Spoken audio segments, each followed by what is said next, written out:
What's up guys, Houndish here, and today we're jumping in with some Destiny 2 news and updates for Season 21. And initially, Bungie confirmed that we'll see a new patch for the game shortly. This will come with fixes for a few issues bugging us right now, and they additionally clarify some info around a bunch of bugs in the season, which yes, as always, there seem to be plenty of them. So we'll cover that, and additionally, we'll talk about new secrets this week, extra exotic drops, new collectibles, triumph rewards, and missing loot. Plus there's some discussion about future D2 content to be had here, upcoming events, and much more in the video today. So I hope you enjoy this one, but before we get into it guys, do you want to give a better Father's Day gift this year? Perhaps something memorable, practical, and stylish? Well, today we have the answer thanks to our sponsor Ridge Wallets. Not only are Ridge Wallets and accessories epic, but they're also one of the best possible gifts that you could give this Father's Day, and even better, Ridge have a huge Father's Day sale running up to June 15th where you can save up to 40% by heading to ridge.com/houndish. The Ridge wallet simplifies the heavy and ugly old wallet that we've been carrying around and condenses it into this small form factor that can hold up to 12 cards, but also features a cash strap or clip,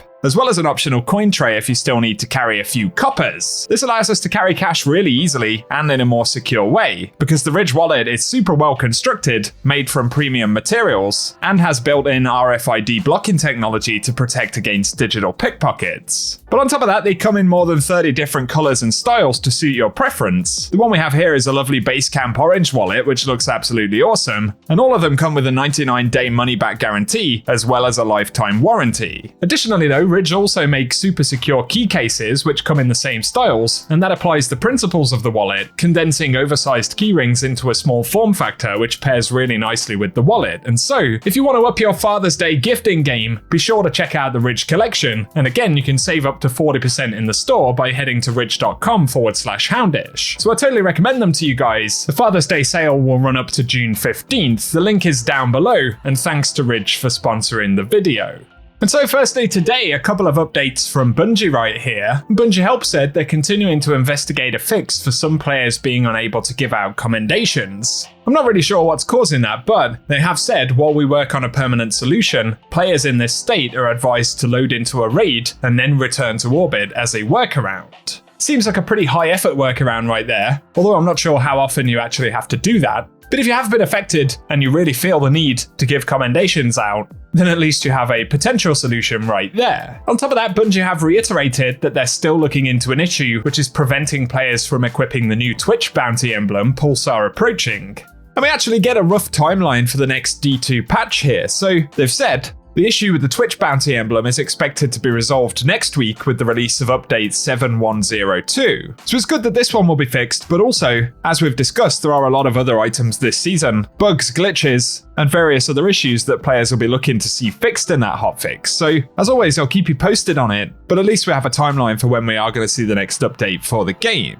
On top of that though, Bungie Help on Twitter said they are looking into an issue where this season's vendor shaders aren't appearing on the customization screen. So I believe this is a pretty narrow specific set of shaders that won't actually show up on that screen, but certainly an annoying bug, and since a lot of folks do use that screen when altering appearance, at least it acts as a bit of a heads up if you can't spot any of the shaders you're looking for. But again, hopefully some of these bugs will be fixed soon. Safe to say Bungie have a bit of a list of issues that they need to get sorted, so I'll be sure to keep you posted if they announce any more hotfixes. Up next though, bit of a rumour right here, but a few days back players started discussing that Scourge of the Past may be the next reprised raid for Destiny 2. That was based on an update for the activity in the API, but as we've said previously, that doesn't necessarily mean Scourge will be returning.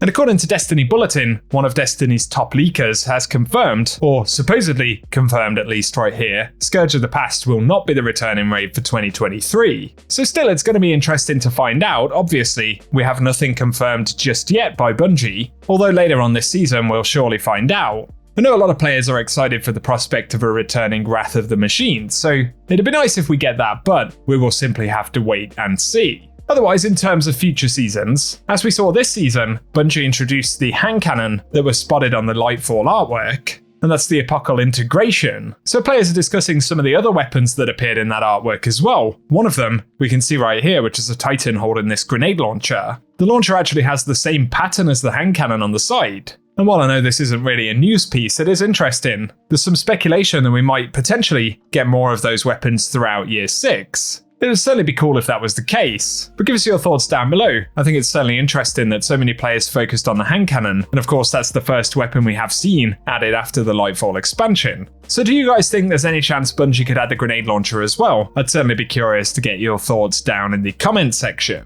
Next though, let's talk about some of the content updates this week, and for deep dives, we're now able to get to tier 7. It isn't necessarily easy to do though. We have to flawlessly run the entire activity and activate all of the additional trials via the Toland orbs, which we should mention, for match-made teams, if you join a deep dive at the start of main encounters, be sure to look out for these glowing Toland orbs, as everyone on the team needs to interact with it during the beginning of the encounter in order to trigger an extra trial for the activity. It's certainly worth doing because at worst, you'll simply fail it and you won't really be any worse off, but at best you will get higher tier rewards and more loot. I know for players using matchmaking, that's certainly been a frustration not being able to get other players to trigger these, so definitely look out for them. And with this week's deep dive, we can get exotic drops from tier 7 chests according to numerous reports, so it's certainly worth getting some practice in and trying to get those tier 7 runs. On top of that though, we can now discover all of the aquarium flora through deep dives to unlock the aquarium vivarium triumph. And that one grants us access to the subchain Scuba Shell. That's a new exotic ghost for Season of the Deep. So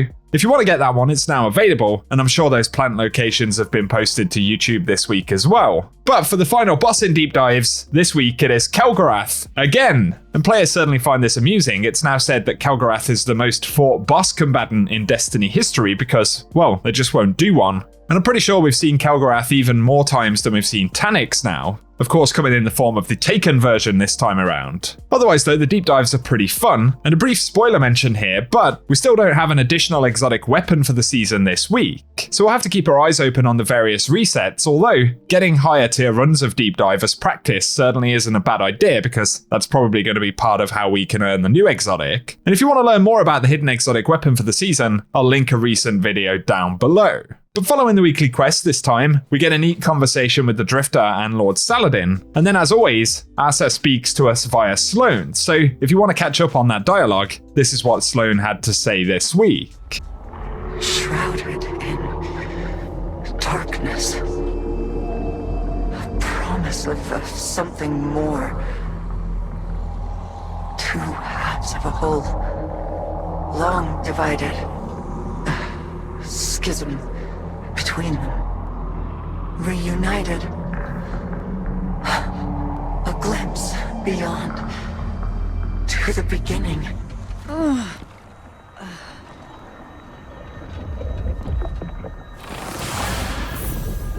And so some more cryptic messaging right there from Sloane's giant fish tank. As always, give us your thoughts down below. Our final mention for the moment though, and the exotic fishing pond this week was once again updated and it's now featured on Nessus. However, of course, for players working on Triumphs, we still don't have access to all of the exotic fish. And so either they're going to roll out over time somehow, or what is looking more likely at the moment is that the upcoming fishing rally quests for the season will potentially be the source for these. And there's a fishing rally quest in the database for each of the destinations where we can do fishing, and they basically require us to do a whole bunch of fishing in each location for the chance at some rewards. We don't know a whole bunch about it, but it definitely looks possible at the moment that that could be the source for these other exotic fish, so I guess we will simply wait and see. But for today guys, that is everything we have to speak about in the video. I'll keep you posted when Bungie give us more details about the upcoming patch and any of the news that we get this week, so if you want to see that, be sure to stay tuned right here on the channel. But otherwise, if you've enjoyed the video today, I know it's a bit of a mixed news update, but a rating below really would help us out, and give us any of your thoughts on the season in general in the comments section as well. But otherwise, thank you for tuning in, and I hope you guys have an awesome day.